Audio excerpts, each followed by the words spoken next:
We are given a quadratic function, and we want to find the vertex, the axis of symmetry, and the x-intercepts.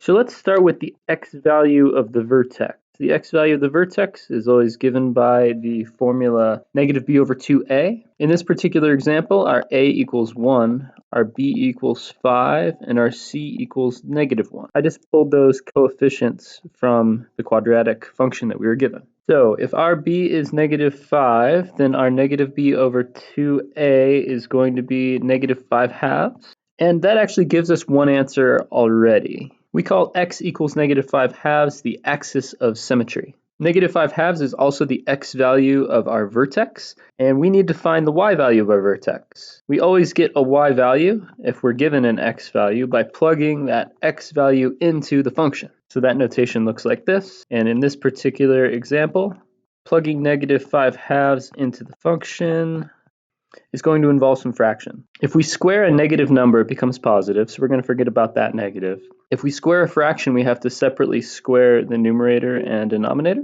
If we're multiplying 5 by a fraction, we can think of the 5 as a 5 over 1. This negative we can bring out here, and you get 25 halves. Now we need to find a common denominator for these three terms. That's going to look like 25 fourths. The second term we need to multiply by 2 over 2, and we get 50 fourths. And the third term we need to multiply by 4 over 4, and we get 4 fourths. 25 minus 50 minus another 4 is negative 29 fourths. So we have an x value of negative 5 halves and a y value of negative 29 fourths, and that is our vertex. The last thing we need are the x-intercepts, and anytime we want to find the x-intercepts of a function, we can just set the function equal to 0.